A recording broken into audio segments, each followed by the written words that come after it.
आज हम लोग एक नया चैप्टर करने वाले हैं और उस चैप्टर का नाम है ज्योमेट्री प्रोग्रेशन। हमने अच्छी तरह अर्थमेटिक प्रोग्रेशन कंप्लीट कर लिया। हमें समझ में आ गया किस तरह करना। हमने 3 पार्ट्स में अर्थमेटिक प्रोग्रेशन को कंप्लीट कर दिया। तो ये हमारा नेक्स्ट पार्ट है। जिसके पास भी अगर ज्योमेट्री प्रोग्रेशन चैप्टर होगा वो ये ज़रूर वीडियो को देखिएगा, ठीक है, ताकि हम लोग इसे क्लियरली कंप्लीट कर देंगे। ये हमारा तो आपको पता है जीपी क्या होता है। हमने ऑलरेडी जीपी कंप्लीट कर चुके हैं और कुछ फॉर्मूलास लाई कर रहे हैं, तो सबने अपने नोट डाउन किया क्योंकि हम लोग आ गए हैं the second topic of GP, ठीक है, मीन्स ज्योमेट्रिक प्रोग्रेशन, ठीक है। तो यहाँ पे बोल रहे हैं, मैं क्वेश्चन पढ़ूंगा, आपको नोट डाउन करना है, उसके साथ मैं सॉल्व भी करूँगा, ठीक है। बड़ा छोटा सा टॉपिक है। Okay, find the sum of the first 5 terms. तो यहाँ पे फर्स्ट 5 टर्म्स मतलब क्या बोल दिया sir, n is equal to 5 बोल दिया, टर्म्स बोल दिया ना, राइट आंसर। तो लिखिए n इज इक्वल टू 5 दे दिया, ठीक है सर। उसके बाद बोला है and the first n term, okay, मतलब n is equal to n भी बोला है, 2 केसेस बोला है। Of the list of the numbers 3, 6, 12 लिख देते हैं। दे दिया आपका 3, 6, 12 दे दिया, बस 3 नंबर दिया है, ठीक है। और डॉट डॉट दे दिया, यहाँ पे डॉट दे दिया आपको, ठीक है। तो चलिए इसे खोज देते हैं। आपको पता है सम निकालने का फॉर्मूला क्या होता है, मैंने ऑलरेडी आपको दिखाया है फॉर्मूला में लिख के, मीन्स आपको डायग्राम में तो विजिबल था, ठीक है। तो हम लोग लिखेंगे क्योंकि यहाँ पे 3-4 फॉर्मूला है, तो हम लोग इसको यूज़ करेंगे। क्यों यूज़ करेंगे मैं ज़रूर बताऊँगा आपको, ठीक है। तो यहाँ पे तो फॉर्मूला बन गया आपका Rn-1, नीचे हो गया आपका R-1, ठीक है। ये तो आपको पता ही है, आपने देखा है, ठीक है। चलिए, तो यहाँ पे क्या क्या वैल्यू से हम लोग रिप्लेस करेंगे, ठीक है। तो सम खोजना है, ठीक है। एस का एस लिखिए। क्या ए का वैल्यू कितना है सर, ए का वैल्यू तो 3 होगा। फिर आर का वैल्यू कितना होगा सर, आर का वैल्यू तो दिया नहीं है सर, तो आर निकालना कैसे, आर मतलब कॉमन रेशियो। तो आर इज इक्वल टू क्या करते हैं, 6/3 करेंगे तो आंसर आ जाएगा 2 आपका। सो 2 का पावर कितना आएगा, 5 आएगा फर्स्ट में, -1 बाय यहाँ पे आ जाएगा 2 - 1, ठीक है। तो कितना होगा, 3 का 3, 2 टू द पावर 5 मतलब कितना होगा, 2 to the 4, 4 to the 8, 8 to the 16, 32। Okay, so 32 - 1 कितना हो जाएगा, 32 पहले लिखिए, -1 बाय 1 हो जाएगा, ठीक है। उसके बाद तो ये आ गया आपका 93 आंसर, ठीक है। उसी तरह हम यहाँ पे क्या करेंगे, n का वैल्यू यहाँ पे n दिया है, ठीक है। बाकी सब तो सेम है नेक्स्ट केस में। तो n का वैल्यू यहाँ पे n है, ऐसा करके ये तो वैल्यू आएगा नहीं आपका। तो चलिए इसको इरेज कर देते हैं। तो क्या आएगा, सॉल्व करके देखते हैं, ठीक है। तो यहाँ पे हमारा 3 का 3 आ जाएगा, 2 पावर n हो जाएगा, -1 हो जाएगा और नीचे में 1 हो जाएगा, इक्वल टू क्या हो जाएगा, कुछ नहीं बचेगा आपको, बस ऐसे करके आपको लिख के छोड़ देना है, बस खत्म हो गया आपका आंसर। इतना ही करना है, n के वैल्यू आना है, ठीक है। समझ में आ गया। चलिए नेक्स्ट क्वेश्चन है, बोल रहे हैं क्वेश्चन में the first and the find the sum of the series. Sum of the series बोल रहा है, क्वेश्चन क्या दे दिया है, क्वेश्चन 1 दे दिया, -1/2 भी दे दिया है, फिर क्या दिया, +1/4 दिया है, ठीक है। उसके बाद दिया प्लस दिया ना, माइनस दिया सर, माइनस दिया 1/8, ठीक है। लिखिए -1/8 लिख के प्लस लिख के डॉट डॉट डॉट दे दिया, ठीक है। इतना दे दिया, अप टू 8 टर्म्स बोल रहे हैं, ठीक है, अप टू 8 है ना, अप टू 8 टर्म्स बोल रहा है। लिख दीजिए टर्म्स, हर एक वर्ड लिखना ज़रूरी है, ठीक है, ठीक, लिख दिया हमने। अब हमें क्या करना है, हमें खोजना है फाइंड द सम। अभी सम खोजना है, सम खोजने के लिए क्या फॉर्मूला होगा सर, आपने एक फॉर्मूला लिखा है, ये वाला फॉर्मूला यूज़ करेंगे जो लिखा ऑलरेडी रेड पेन से, नहीं ये वाला फॉर्मूला यूज़ नहीं करेंगे सर। क्यों नहीं करेंगे, सब बताऊंगा, थोड़ा सा धीरज रखिए, सब कुछ बताऊंगा। ये वाला का फॉर्मूला यूज़ करना है इसको, if r is greater than 1। इस केस में कितना था, पहले केस में r का वैल्यू कितना था सर, r का वैल्यू 2 था, सो r इज़ ग्रेटर देन 1 है, तो ये वाला यूज़ किया। सर अगर r इज़ लेस देन 1 होगा, r इज़ लेस देन 1 होगा, यहाँ पे बोला गया है if r modulus of r is greater than is less than 1, मतलब यहाँ पे पहले r निकालना है हमें, ठीक है। इसका फॉर्मूला क्या हुआ लिख दूंगा पहले, उसके बाद क्या करना है बता दूंगा। ये हो गया 1 - r power n by 1 - r, ठीक है।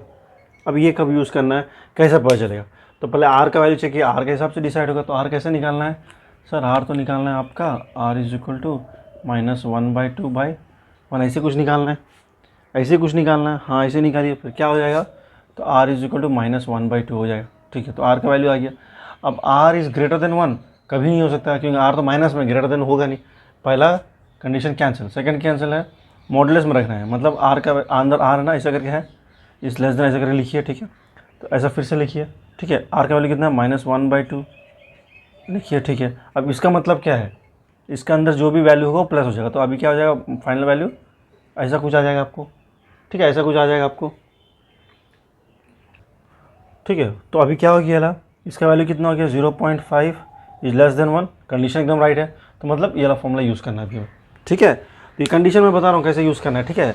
बुक में करेंगे थोड़ा कन्फ्यूजन लगेगा, लेकिन ये मुझे ये फॉर्मूला यूज़ करना है, ठीक है। चलिए तो इसको इरेज कर दीजिए, इसको चलिए इरेज कर दीजिए, चेक करना पड़ता है, ठीक है। तो यहाँ पे भी आपको समझिए, सब नोट डाउन कीजिएगा, ठीक है। बुक में नहीं किया है तो आपको तो नोट डाउन करना ही है, ठीक है। तो एस का एस लिखेंगे, ए का वैल्यू कितना है 1 है, और 1 माइनस आर का वैल्यू कितना, आर 8 टर्म्स बोला है, सो आर। एन का वैल्यू कितना है सर, एन तो बताया नहीं है सर, सॉरी आर का वैल्यू सर 8 है सर, आप क्या बोल रहे हैं सर, आर का वैल्यू है आपका 1 - 1/2, एन का वैल्यू सर 8 है, ठीक है।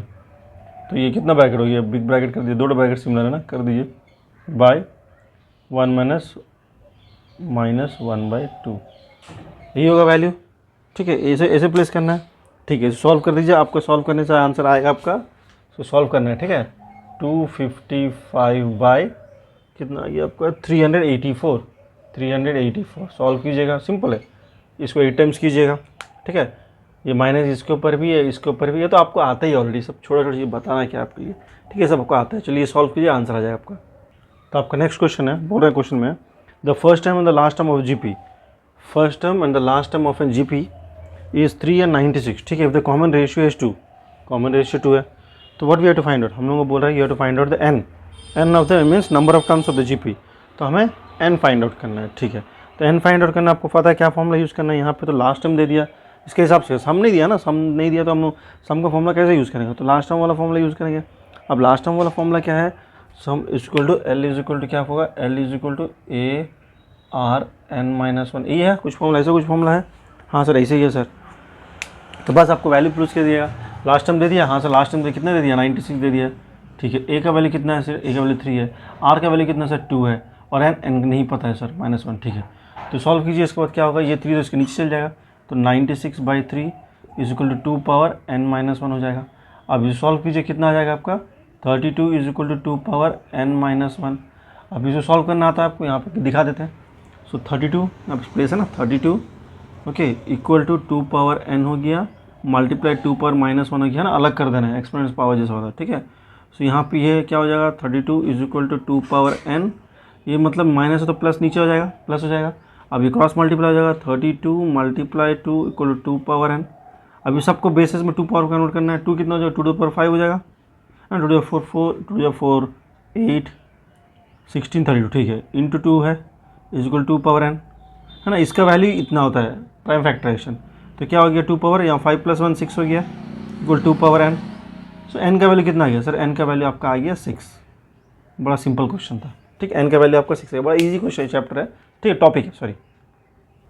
अभी हमें n का वैल्यू आ गया, n इक्वल टू 6, तो उसी का सेकंड पार्ट बोल रहे हैं फाइंड द n टर्म, मतलब n 6 आ गया ना, फाइंड द 6 टर्म, n का वैल्यू 6 है ना, तो यहाँ पे पहले से अगर बोल देंगे फाइंड द 6 टर्म, तो n का वैल्यू हमें पता चल जाएगा।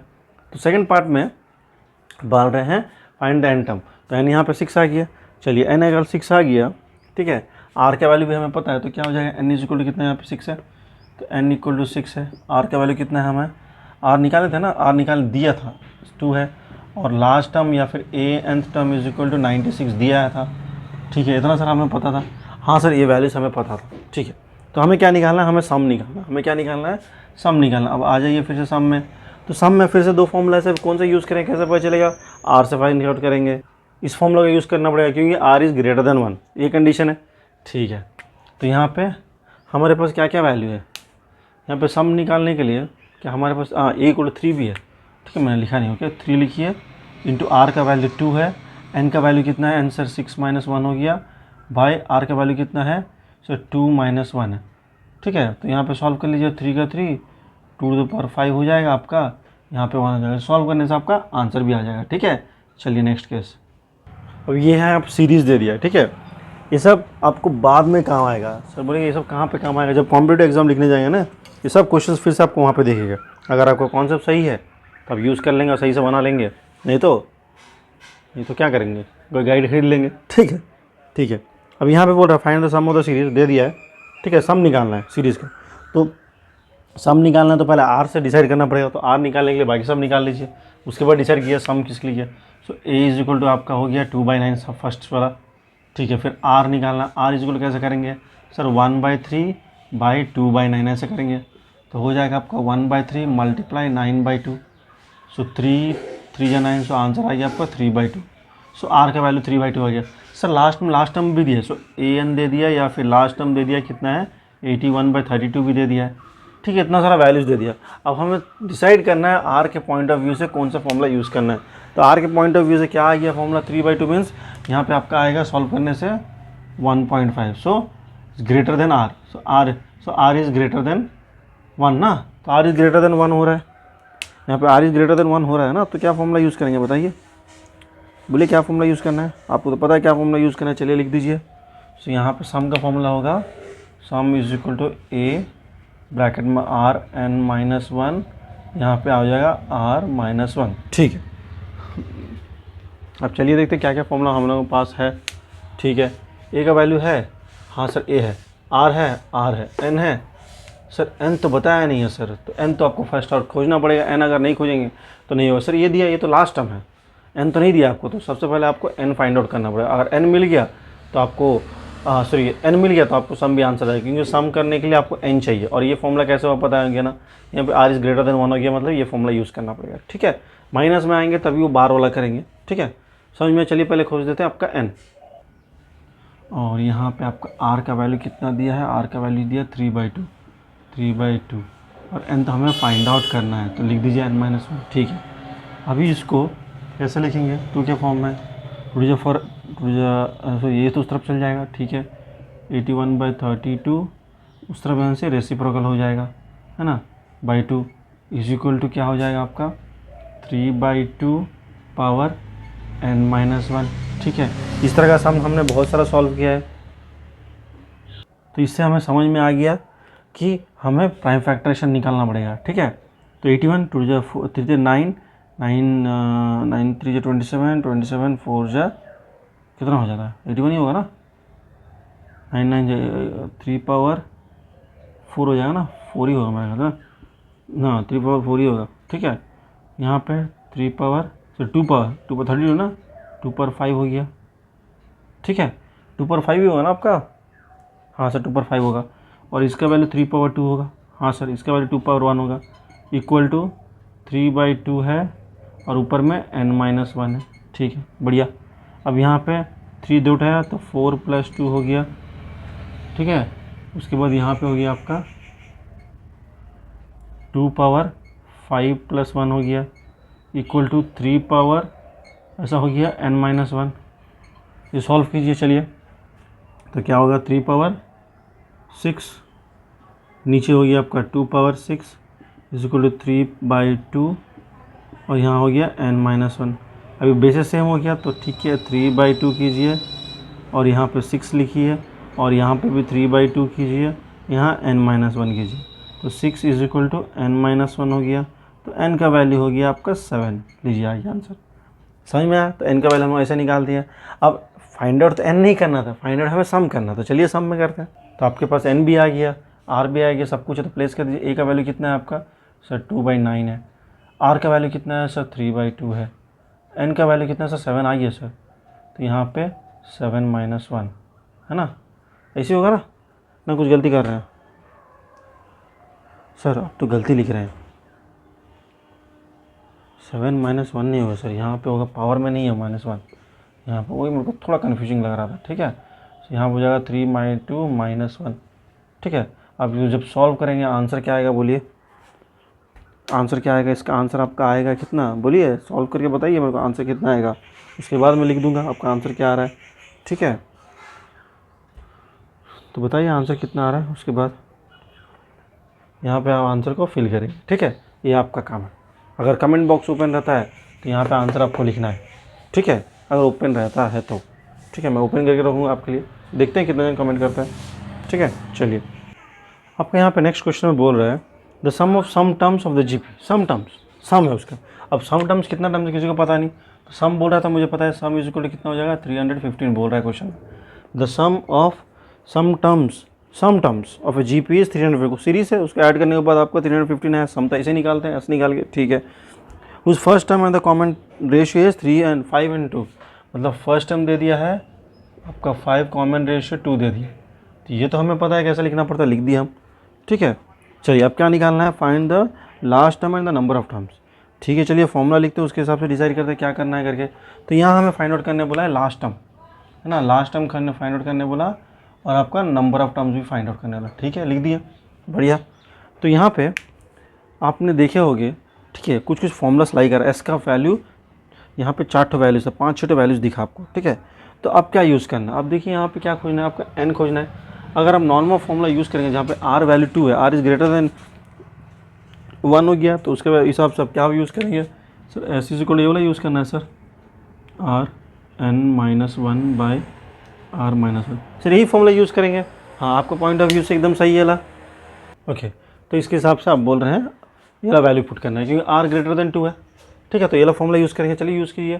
तो 315 आ जाएगा, यहाँ पे बुक में अलग तरह से किया होगा, आप कंफ्यूज नहीं होंगे, आपको जैसा बताइए आप कीजिए, आंसर चेक कीजिएगा, आंसर आ जाएगा आपको, ठीक है। इंटू आर कितना दीजिए सर, 2 पावर n तो पता नहीं -1, और यहाँ पे भी हो जाएगा 2 - 1, तो सॉल्व कर लीजिएगा। 315 बाई 5 हो जाएगा, equal to 2 power n -1 by यहाँ पे 1 हो जाएगा, ठीक है। सॉल्व कीजिए, कितना आएगा आपका, यहाँ सॉल्व करने से कितना आ जाएगा 63 is equal to 2 power n -1, ये -1 इधर जाने से 64 इज इक्वल टू, ये पावर में नहीं है -1, ठीक है। सो 2 पावर n बच जाएगा, so 2 power 6 is equal to 2 power n हो जाएगा, so n is equal to आपका 6 आ गया, बस n इज इक्वल टू 6 आ गया। अभी लास्ट टर्म आपको ऑलरेडी आ जाएगा, क्यों, लास्ट टर्म का फॉर्मूला पता है, n भी आ गया, सब कुछ आ गया, अब लास्ट टर्म का वैल्यू निकाल दीजिएगा, कंफ्यूज नहीं होंगे। उस बुक में डिफरेंट मेथड यूज़ किया, डिफरेंट फॉर्मूला यूज़ किया है, ठीक है। आप कंफ्यूज हैं सर ये कौन सा फॉर्मूला, हमने बताया ना आपको, आर का वैल्यू फाइंड आउट कीजिएगा, आर के हिसाब से आप डिसाइड कीजिएगा कौन सा फॉर्मूला यूज़ करना for taking out the sum, simple.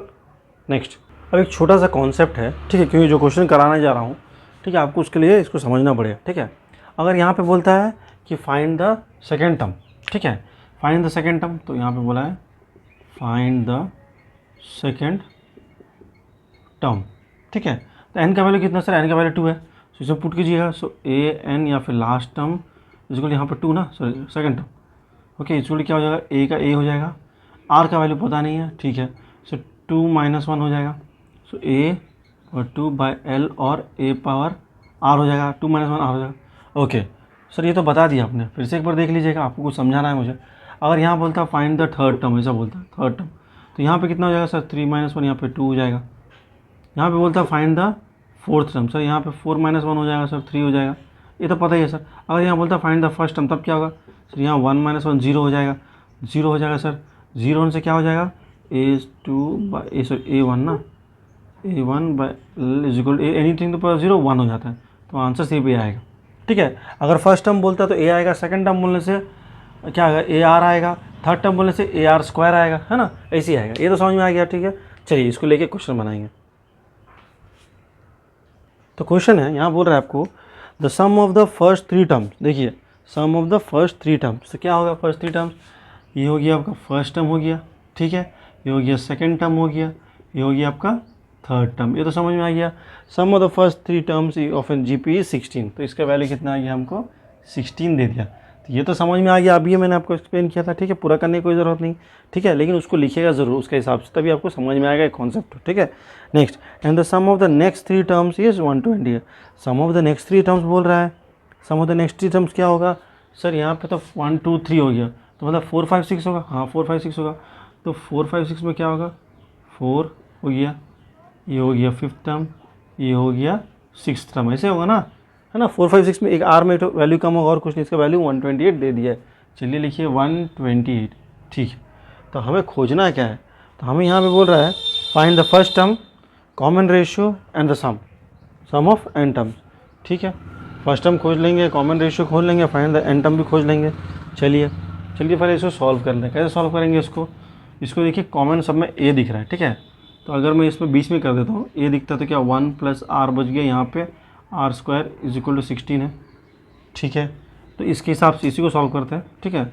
इसके हिसाब से क्या हो जाएगा आपका, कुछ तो दिया नहीं है सर, तो इतना ही तो बचेगा, ठीक है, इसको इतना ही लिखिए। अब यहाँ से कॉमन निकाल लीजिए, यहाँ से भी कॉमन निकाल लीजिए, क्या हो जाएगा, यहाँ से इसको इक्वेशन से कॉमन निकाल से ए आएगा आपको कॉमन और R3 आ जाएगा, तो बचा यहाँ पे 1 है ना, यहाँ पे बच जाएगा आपका R बच जाएगा, यहाँ पे R सर सेम बचा ऊपर में जो है, हाँ तो सेम ही तो होगा, ठीक है।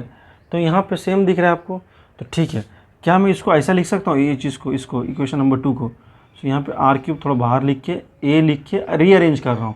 क्यों अरेंज कर रहा हूँ आपको मेरे ख्याल से समझ में आ ही गया है, क्योंकि इस चीज़ का वैल्यू कितना है, इस चीज़ का वैल्यू कितना है सर, इस चीज़ का वैल्यू, ये सर ये जो अब राउंड किए हैं और यहाँ जो राउंड किए हैं, ठीक है, ये दोनों सिमिलर लग रहा है, हाँ। इसका वैल्यू कितना है 16, तो क्या मैं इसके बदले 16 प्लेस कर सकता हूँ, हाँ सर प्लेस कर सकते हैं। तो R³ ये पूरा का वैल्यू कितना है सर 16 शोर है, तो इंटू 16 इक्वल टू 128 हो जाएगा, है ना, 128 हो जाएगा। उसके बाद क्या हो जाएगा, उसके बाद आपका आ जाएगा R³ इज इक्वल टू 128/16 हो जाएगा, ठीक है। तो यहाँ पे सॉल्व करने से कितना आएगा, R³ इज इक्वल टू आपका आ जाएगा, करिए sir, R³ is equal to 8 आ जाएगा आपका, ठीक है। तो R³ इज इक्वल टू 8 आ जाएगा, तो R कितना आ जाएगा आपका 2 आ गया, तो R का वैल्यू हमें 2 आ गया।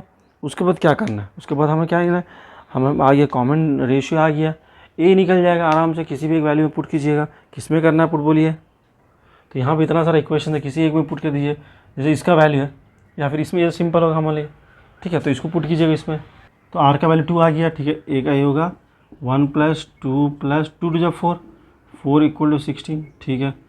तो यहाँ पे क्या हो गया, ए हो गया, यहाँ पे हो गया 4 5 6 7, 7 यहाँ हो गया 16, सो ए इज इक्वल टू 16/7 आ गया आपका आंसर। ए का वैल्यू कितना आ गया 16/7 आ गया। अभी सम निकालना, सम तो निकाल देंगे, अब सब कुछ आ गया है, ठीक है। आपको समझ में कैसे करना है।